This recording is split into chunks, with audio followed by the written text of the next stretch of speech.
சிவாய நம. திருச்சிற்றம்பலம். முருகாசரணம். தென்னாடுடைய சிவனை போற்றி, இந்த அட்டவருக்கும் மறைவா போற்றி. இன்றைய தினம் 2026க்கான ஆருத்ரா தரிசனம் நடக்க இருக்குது. எல்லா சிவாலயங்களிலும் இன்றைக்கி நடராஜருக்கான அபிஷேகங்கள் நடக்க ஆரம்பிக்கும். இன்றைய தினம் காலையில் 5 மணிக்கு சிதம்பரத்தில் சிவபெருமான் தேர்வில் எழுந்திருப்பார். நடராஜ பெருமான் திரு உத்தரகோசமங்களையும் இன்றைக்கி நல்லபடியாக அபிஷேக ஆராதனைகள் நடக்க இருக்குது.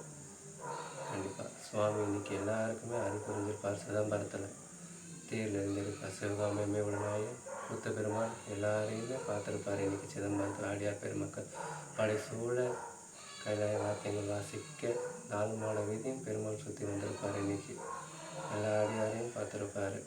இந்த அடியனுக்கு தான் பாக்கியம் கிட்டலாம் என்னவோ தெரியல. சுவாமி என்னை கூப்பிடாமல் இருக்கார், ஏனோ தெரியலை. இருந்தாலும் பரவாயில்ல, அடுத்த வருஷம் கண்டிப்பாக ஆணி திருமஞ்சனத்துக்கு போய் சாமி பார்க்கணும்.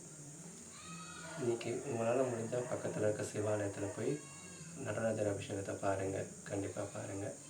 ஏன்னா இது வருஷத்துக்கு ஒருக்க வருது. இது ரொம்பவும் பிரசித்தி பெற்ற ஒரு நடராஜர் அபிஷேகம். நீங்கள் போய் பார்க்குறது ரொம்ப நல்லது. உங்களோட வாழ்க்கையை அடுத்த கட்டத்துக்கு நகர்த்துவதற்கு இது நல்லா பயனுள்ளதாக இருக்கும். சரிங்களா? முடிஞ்ச மட்டும் நைட்டு சீக்கிரமாக போய் சுவாமியை பார்க்க ரெடியாகுங்க. சிவாயம். திருச்சிற்றம்பலம்.